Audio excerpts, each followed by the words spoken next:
உறவுகளுக்கு வணக்கம். ஒரு குட்டி கதை. 2 இளைஞர்கள் சந்தோஷமாக இருக்கணும், என்ஜாய் பண்ணணும் அப்படின்னு சொல்லிட்டு ஒரு தீவை தேர்ந்தெடுக்கிறாங்க.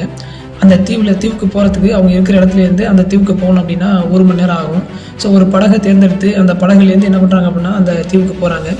1 மணி நேரத்தில் அந்த தீவு போயிட்டு கடந்துட்டாங்க. போனதுக்கப்புறம் என்ன அப்படின்னா துடுப்பு படகு தான் அது துடுப்பு படகு. அதை கொண்டே அந்த கரையை நிப்பாட்டிட்டு அந்த படகை என்ன செய்யறாங்க அப்படின்னா கரை ஓரத்தில் ஒரு மிளகு செடிச்சு கைத்தை போட்டு அந்த படகு இழுத்து கட்டிட்டு அதுக்கப்புறம் அவங்க அந்த ஜாலியாக அவங்க நினச்ச மாதிரி என்ஜாய் பண்ண ஆரம்பிக்கிறாங்க.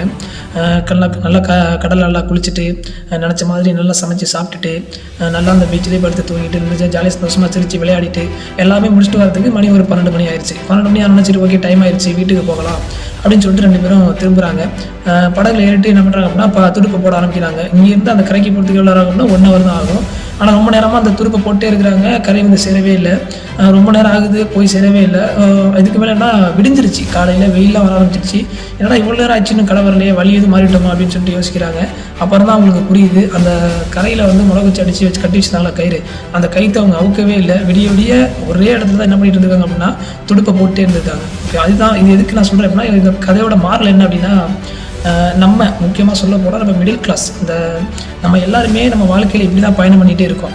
நம்ம எங்கே போகிறோம், எதை நோக்கி போகிறோம், சரியான பாதையில் தான் போகிறோமா, நம்ம போக பாதை சரியாக என்ன அப்படின்னு சொல்லி நமக்கே தெரியுது இல்லை.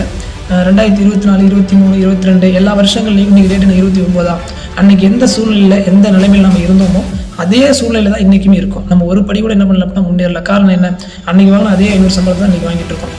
ஆனால் நம்மள்ட்ட எந்த மாற்றம் வரல. என்ன காரணம் அப்படின்னா, நம்ம போகிற பாதை சரியாக கரெக்டாக தான் போயிட்டு இருக்கோம் அப்படின்னு சொல்லி நம்ம என்ன தான் என்றைக்குமே பார்க்குறதே கிடையாது. மனம் போன போக்கில் அப்படியே போயிட்டு வந்தோம் அப்படின்னா கண்டிப்பாக நம்ம வாழ்க்கை மாறாது. ஸோ கொஞ்சமாவது சிந்திங்க, வித்தியாசமாக சிந்திச்சு உங்களுடைய வேலையை மாற்றி பண்ணுங்கள். அப்போ மட்டும்தான் என்ன பண்ண முடியும் அப்படின்னா வாழ்க்கையில் முன்னேற முடியும்.